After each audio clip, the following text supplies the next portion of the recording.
más al mañanero de hoy. Hemos llegado al viernes y os cuento lo que tenemos. Vamos a hablar de Bitcoin negro y continuaremos hablando del giro político que se está produciendo en Europa. Veremos el impacto que eso podría tener en los próximos años. Continuaremos esta vez en España hablando de cuánto subirá el salario mínimo. Qué gran política. Y terminaremos el episodio de hoy hablando de el alto el fuego en Israel y nos acercaremos al paraíso Bitcoin. Pero todo eso irá llegando. Empecemos con el Bitcoin negro.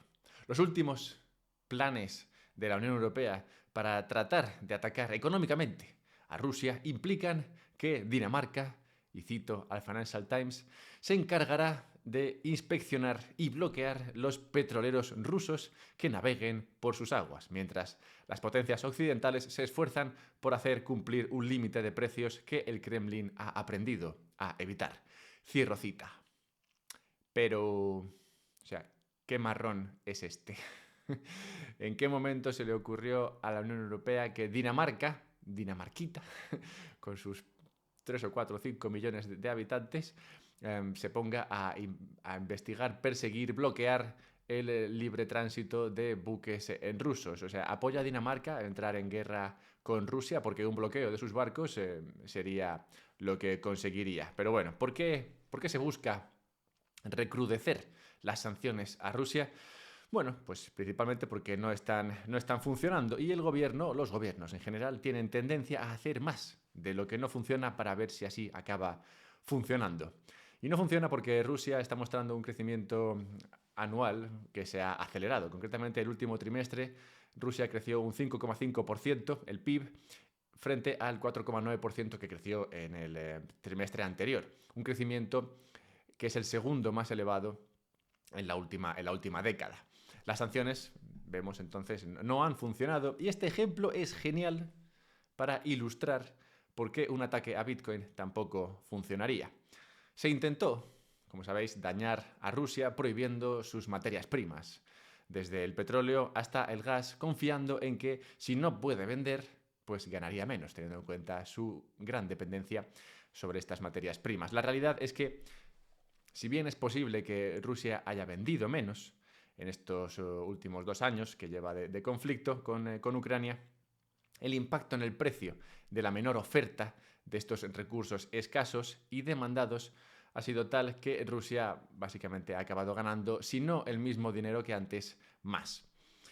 Bloomberg explicaba esto recientemente en una newsletter, cito a Bloomberg: el trágico conflicto de Ucrania se prolongará hasta que Occidente aumente su producción interna de energía e inunde el mundo con suministro. En ausencia de eso, la capacidad de Putin para darle la vuelta a la tortilla a nuestras sanciones y aumentar sus ingresos seguirá sin disminuir. Cierro cita. Y es que Occidente no acaba de entender por qué esto no funciona, porque parece que haya olvidado lo que significa demanda inelástica. No funcionará recrudecer las sanciones, como no ha funcionado hasta ahora, y no funcionaría tampoco prohibir Bitcoin, como así muestra la experiencia hasta día de hoy. Tampoco funcionaría tratar de etiquetar un Bitcoin como negro o un Bitcoin con una procedencia, digamos, mala, igual que se trata de etiquetar al petróleo proveniente de Rusia. No es posible prohibir el petróleo ruso, pues con etiqueta de petróleo maligno o sin ella, el petróleo, igual que Bitcoin, sigue siendo demandado. La única manera de atacar Bitcoin es la misma que funcionaría contra Rusia: crear más de la materia prima en cuestión. En el caso ruso, el ataque consistiría en crear más petróleo, permitir que Europa generase más petróleo, que Occidente en general crease más petróleo. En el caso de Bitcoin, como no se puede crear más Bitcoin para competir o eliminar o reducir, digamos, el incentivo de atesorar Bitcoin, lo que habría que hacer es crear más dinero bueno. Y esto para el Bitcoiner pues estaría igual de bien. Hablemos del giro político que está dando el mundo. Todos sabemos lo de Milei en Argentina, grandes noticias. Ayer o anteayer se eligió a un nuevo presidente también en Holanda, a un tal Geert Wilders. Pero ¿quién es Geert? Bueno, pues Geert lleva casi 20 años en política esperando su momento, ¿no? Como tantas personas. Bueno, no fue el caso de Milei, que estaba por ahí dedicándose a otra cosa, pero bueno, este señor llevaba 20 años esperando su momento, el momento en el que la ciudadanía en Europa sufriera, en este caso sufren de inflación, de criminalidad, de imposibilidad de acceder a la vivienda, y buscaba que esto ocurriese, como muchos otros políticos, para que la ciudadanía buscase culpables. Y en esa búsqueda de culpables, el discurso de Geert ha ganado peso tanto que le ha permitido ser presidente de Holanda. El discurso de Geert es muy duro con la emigración islámica y anti-Unión Europea. Un discurso que antes no habría funcionado, pero como digo, en momentos en los que la ciudadanía está sufriendo, pues estos discursos empiezan a ganar peso. Tras años en declive en la Unión Europea, parece que la gente empieza a mirar a discursos como este de Geert con buenos ojos. Geert parece que tratará de empujar un referéndum para sacar a Holanda de la Unión Europea, aunque no del mercado común, y es previsible que en los próximos años sea difícil sacar su apoyo para financiar los gastos de gobiernos como los de España, Italia, que seguramente pues, no son muy del agrado de Geert. Europa, por tanto, se acerca a un momento difícil. En 2008, cuando ocurrió la crisis financiera, digamos que todos los gobernantes estaban en el mismo barco y se pusieron de acuerdo para salvar a la Unión Europea, pesase a quien pesase, como vimos hace poco en otro noticiero. Pero es posible que Europa no esté en un momento así, y si en Alemania saliese un gobierno similar al holandés, y no sería raro que esto ocurriese en los próximos años, es de esperar que se acabe la barra libre fiscal y la barra libre monetaria, y la Unión Europea pasaría a ser otra cosa. Yo, no siendo muy fan de la Unión Europea, la verdad es que esto lo veo bien, pero es cierto que según cómo se hagan las cosas, el caos que se produzca puede ser no del agrado de muchos de nosotros. España, mientras tanto, sigue a lo suyo. Seguirá en su burbuja los próximos 4 años en los que, entre otras cosas, se ha normalizado una política a todas luces inútil. Al menos inútil para conseguir lo que pretende, que debería ser el baremo para medirla. Hablo, claro, del salario mínimo. La COE le planteaba al gobierno su plan de subidas del salario mínimo interprofesional para los próximos años. Ante esta propuesta del COE, la ministra de Trabajo ha dicho, no, esto no va a ser suficiente, subamos más el salario mínimo total. ¿Por qué no le parece insuficiente? Así que pide que se suba más. Y comentaba ante esta lucha por ver quién sube más el salario mínimo, comentaba ante esto Antonio Maestre que es un triunfo poco comentado en estos últimos años el hecho de que ya no se debata si subir o no el salario mínimo, sino que se debata cuánto subirlo. Esto para Antonio es un triunfo, para mí pues claramente no lo es. Sí es verdad que subir el salario mínimo en estos años de inflación pues no es tan dañino, porque realmente es por mucho, nuevamente no lo subes tanto como para que en términos reales sí que lo estés subiendo y sí que estés castigando a la economía, pero también es verdad que es imposible crear más y mejor trabajo con una política de subidas impepinables del salario mínimo. Es otro ejemplo de esos que comentaba antes, ¿no? de cómo los gobiernos muchas veces tratan de hacer más de lo que no funciona para ver si así lo funcionan. El salario mínimo no ha arreglado el paro estructural que se vive en España y no lo arreglará. Al bitcoiner todo esto, pues oye, yo no puedo hablar por todos ellos, pero yo diría que nos da un poco igual, porque francamente cuanto peor va la economía, cuanto menos riqueza se crea, más deuda se emite, más se devalúa la moneda y pues bueno, más y mejor le va a Bitcoin. Pero esto no deja de ser triste, la verdad. Y antes de hablar de cosas que son más alegres, teniendo en cuenta que viene el fin de semana y que todos buscaréis pues cosas alegres, supongo, en las que echar la tarde, pues dejadme que os recuerde 3 cosas. La primera cosa es que esto no crece sin vuestra ayuda, claro. O sea, yo puedo estar aquí dando la chapa todo el día, pero si vosotros no vais y compartís esto con otras personas, pues difícilmente estas ideas crecerán. Yo soy como Geert y no tengo prisa, puedo estar aquí 20 años dando la chapa, como digo, pero oye, si compartís este contenido con personas que pensáis que pueden disfrutarlo también, pues esto crecerá más rápido. También si dejáis likes o suscribís a YouTube, todo cosas gratuitas. Como no es gratuito comprar Bitcoin, tienes que usar euros o dólares para hacerlo. Pero si quieres, puedes hacerlo. Puedes comprar Bitcoin a través de Relay.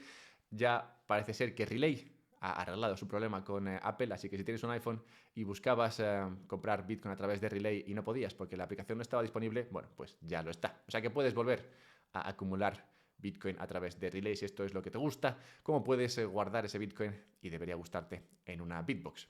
Una Bitbox que es ese USB molón y chulón que te permite la autocustodia de Bitcoin y que además hasta el próximo martes, o sea que aún tienes unos días, está de descuentos. 21% de descuento debido a la chorrada esta del Black Friday. Pero bueno, bienvenidas sean las chorradas que nos ayudan, como bienvenidos sean todo lo que sean celebraciones. Celebraciones como la que se produjo ayer en Estados Unidos cuando se celebró Acción de Gracias. Acción de Gracias es ese momento en el que te sientas a la mesa con tus amigos, familiares y celebras, bueno, el hecho de que es Acción de Gracias. Y bueno, muchos de ellos no se han visto en un año desde la Acción de Gracias anterior, lo cual les lleva a debatir un montón de cuestiones que se habrán producido en este año. Hablarán de política, o hablaron de política, hablaron de economía, hablaron de Bitcoin, cada uno con su postura. Y bueno, creo que es un buen entrenamiento para Navidad, momento en el que aquí en Europa pues pasarán cosas parecidas. Y bueno, siempre es gracioso comentar estas cosas, ¿no? Lo que ha pasado en el mundo con los familiares, pero también es importante tener en cuenta o considerar que no siempre van a tener la misma opinión que tú. Y es importante acabar siempre con buena nota. Tratar de no liarla demasiado en esas conversaciones familiares para que, digamos, la sangre no llegue al río, como parece ser que por fin la sangre está dejando de llegar al río en Israel y Gaza, quienes parece han alcanzado una resolución al conflicto con un principio de alto el fuego que veremos si perdura. Es un ejemplo este de la guerra entre Israel y Gaza, que podría haber escalado, podría haberse convertido en algo muy fastidiado realmente para el resto de la gente y sobre todo para ellos y esa zona, pero que por suerte pues parece que se mantuvo bastante controlado, lo cual no quiere decir que no haya habido sufrimiento en esa zona, pero como digo, bueno, parece que no ha escalado y eso siempre son buenas noticias. Y terminando ya que sí, con mejores noticias, tienes que investigar durante este fin de semana una zona del planeta llamada Salala. Salala, que está en Omán. Omán, que está en el... Voy a decir Golfo Pérsico, ¿vale? Me la voy a jugar. Es posible que no. ¿Tú sabes dónde está Arabia Saudí? Pues al sur del todo. Bueno, pues allí está Omán, un pequeño país donde te podrás imaginar, pues no hace un tiempazo, ¿no? Suele hacer bastante calorcito y suele ser bastante desértico. Pero dentro de Omán está Salala, como digo, y Salala es un gran oasis que nos ofrece imágenes increíbles de camellos atravesando lagos transparentes. Bueno, es brutal Salala.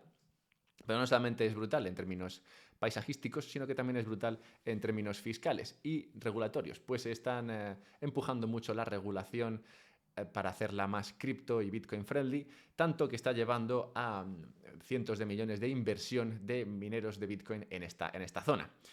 Lo están atrayendo porque, como digo, la regulación es atractiva, el paisaje es cojonudo y además el coste de la energía es muy bajo. Concretamente en Omán la electricidad va como a unos 5 céntimos kilovatio hora, lo cual es excesivamente barato. Si no lo sabes, pues en España probablemente estarás pagando entre 15 y 20, supongo, no sé. Pero se paga bastante en España, en otros sitios se paga menos, y la minería de Bitcoin se beneficia cuanto más bajo es este coste.